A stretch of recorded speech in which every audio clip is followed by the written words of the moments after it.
We are going to go over 7 planning steps to take if you are considering building a vacation rental home. We've just completed 155 Ocean Boulevard. I feel very fortunate, and I want to show you how we did this in case you're planning projects in the future. I'm Gray Berryman. This is the Vacation Home Pro, where we share tips, strategy, and inspiration for vacation homeowners. I'm here on the Outer Banks. These concepts are critical for vacation homeowners everywhere. You are here because as a vacation homeowner, you understand how important and what a big impact your vacation home can make on the lives of all of your guests, and you want to do the best job possible. So thank you for being here. We're going to go over today the planning process for building a home from scratch. We recently completed this house that we're in today, 155 Ocean Boulevard in Southern Shores. A little bit about this house. It's 2,600 square feet, 4 bedrooms, 4.5 baths. In Southern Shores on the Outer Banks of North Carolina. The site is 1 back from the ocean. Okay, step number 1 is to consider the timing. So once we identified this lot, it took 3 months to close and actually own the lot. Most people do that in 60 days. We took 90 days, and that was anticipated. We had to go through a variance process to have a small tweak to the zoning to build the house that we wanted to build. The type of financing that you use is going to have an impact on the amount of timing that you need to close. If you are trying to do your plans and finalize that and have a final building contract before you own the lot, I would say you are going to need more time unless you already have finalized plans and have a builder and they have a very good idea of what that house will cost. So once we closed on the lot, that's when we really started the planning process, drawing plans and going through the concepts. And for us, that took 6 months. And that was about the right amount of time. I don't like to rush the plans. I find that they take as long as they take. Anytime you try to force that process, I find that the decisions are not as great as they could be. So I like to naturally work with the plans and let the ideas marinate and let the possible solutions marinate before deciding on the best one. And it's a multi-level process. So there's a lot of moving parts if you are building a custom plan. Now, if you're just picking a plan out of a book and saying, I'll take that house on this lot, certainly that can be sped up tremendously. The next part of the timing that you need to consider is from when construction starts to when renters check in or when you get the certificate of occupancy. For us, renters checked in early July of 2019. So that was about an 8-month process, and that's about normal. We were hoping it would be 7 months, but the house is done when it's done. Like the plans, you can't rush it and expect the same level of quality that you would otherwise get. So have reasonable expectations and give yourself plenty of time to build and plan and do it properly if you're doing a custom build. Step 2. Understanding the budget. So you need to have a general idea of where this is going to end up. What's your finished price point? How much will you have invested in the total project? And that will give you a good idea of how much house that you can afford. You probably know the price of the lot, but budgeting for the house, if you have a number to work off of, then you can figure how many square feet and how large will it be, and how much, what's the level of the house? Is it going to be base model, intermediate, or a top shelf product? It's important to get a general idea of what each of those levels is going to cost. Right now in this market, a base model rental house is going to cost $140 to $150 a square foot. A higher end house is going to cost $200 a square foot. And certainly it is very easy to spend more with very high quality finishes or very custom architecture or unique situations that are site dependent. So, but understanding that budget and being comfortable with that, I see a lot of people who have a $150 a foot budget, but they want $300 a foot house. It's not going to happen. So make sure that you've got a good understanding of where you want to be, what you can actually afford, and that will help you make decisions. The second part of the budgeting is to understand the different financing. So if you do a construction loan and the bank is funding and paying the builder as the house is being built, that there's a lot of advantages to that process, but you are on time constraints, and that can add stress to the planning process and also to the construction process. But you do have the protection of the bank is in your corner while you are building if anything happens with the builder, and then when the house is finished, the bank is also very interested in helping you to make sure that you can get permanent financing on the project. If you are building using an equity line or an alternative method of financing, then that has some advantages. The costs are likely to be less, but there are also some risks to consider if something happened to the builder or if the financing market changes. I had that happen once where we built a house using an equity line and we were all done. We could not get permanent financing because it was 2008 and all the financing market changed drastically in the space of 6 months. So understand the financing and how that relates to the budget. And, those details are going to be very situation dependent and very dependent on the market. The third step to take is to find the key concepts that you are excited about with this particular project.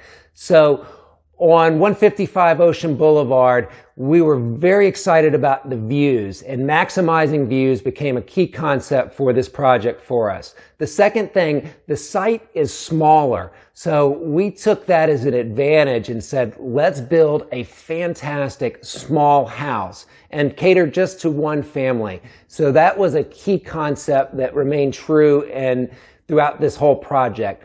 The third concept for us was to minimize maintenance for the long term. So for us in this project, maximizing views, minimizing the maintenance, and emphasizing a smaller house that catered to one family, those three concepts guided all of the decisions, and that worked out very well. So find out what works for your particular site, what you were excited about, and those concepts are going to help you throughout this planning process. Step number 4, you're going to have written goals. We're going to take the concepts and expand those so that you identify what size house, how many bedrooms. You've already done the budget, and have got a general understanding of that.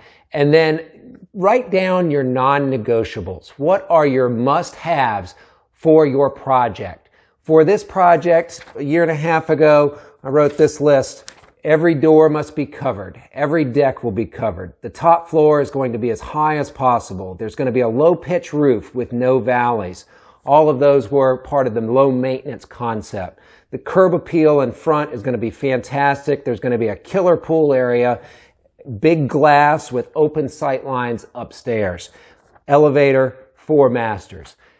Once we had that list, that prioritized what was important for us, and that made drawing plans and explaining what we wanted to our builder and to the folks who finalized the plans much easier. So take your concepts and expand on each of those concepts into concrete written goals, and that's going to help very much with the next step.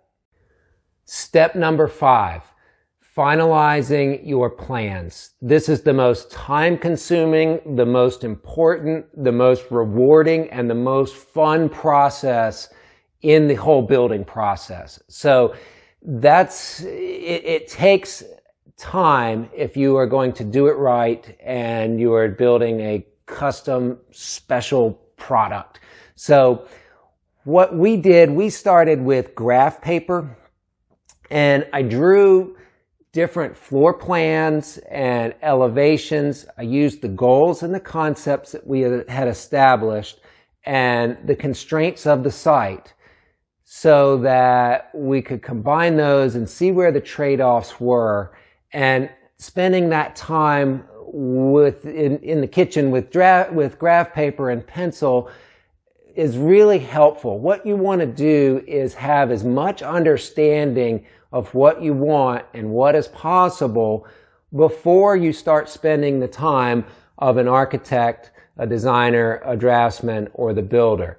Because if you can clarify what you want and what is possible and what your vision for the project is, that is going to save you a lot of time and money, and it's going to be much easier for your team to understand what the final goal looks like, and it will make the process better.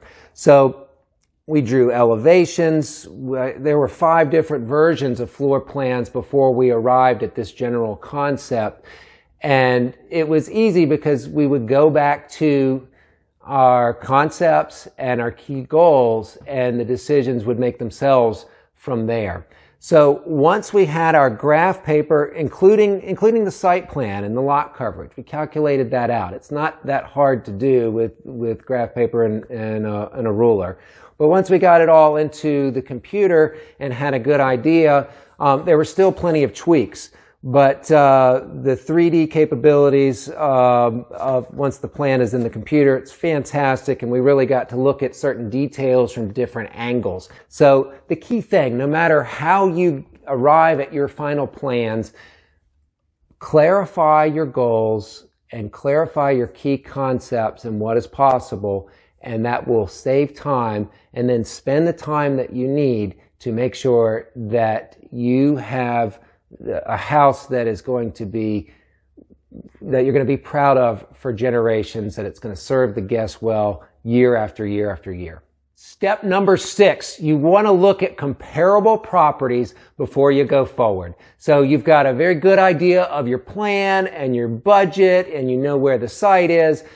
Make sure that you are building something that is going to be successful if you have to sell it.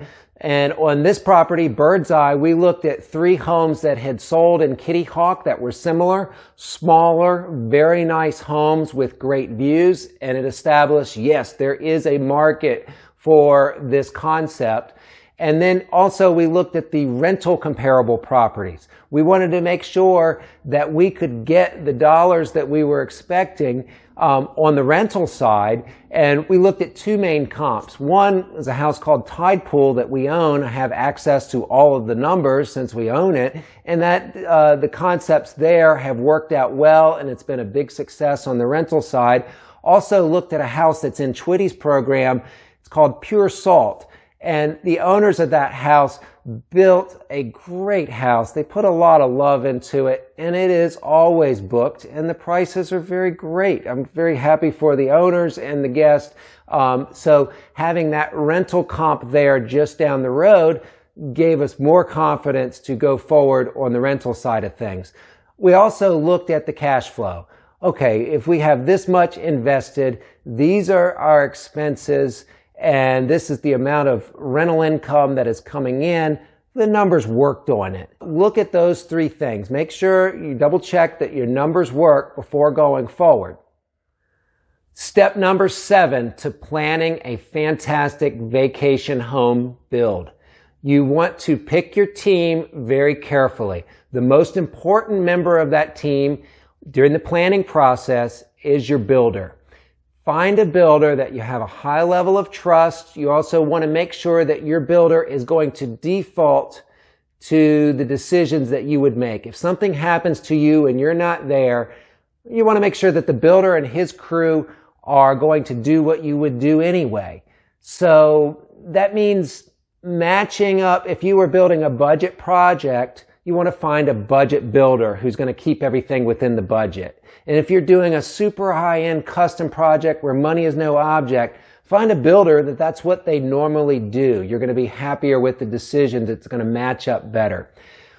On this project, we used Olin Finch with Finch & Company and have been very happy. Olin understands our quirks. He understands our vision, and the house is rock solid, and we're very happy with the finished product. So make sure that you get a great builder that matches up with your expectations and with the parameters for the project. The second really important person to have on the team is an outstanding designer or decorator.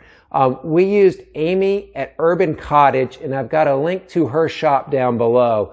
And very early on in the process, we were planning out the furniture and the finishes. You can't get started too early on that. And Amy helped us to clarify our goals. And then once we had floor plans, we double checked before construction started. Will the furniture that we want fit? What can we do to change and make sure that the doors swing the right way and aren't interfering with the traffic flow or the furniture? Having a great designer on your planning team is critical if you are going to build a very custom project. And plenty of people can furnish their homes on their own. It's not that it can't be done, but I strongly encourage you to get a professional in that field to help out. Thank you for coming and learning. Hopefully these 7 steps make your project less stressful. Hopefully they help you make your project awesome and spectacular and something that's going to serve the greater good for generations to come. I'm Gray Berryman. This is the Vacation Home Pro. We share tips, strategy, and inspiration for vacation homeowners. Make your vacation space outstanding. We'll see you on the next video.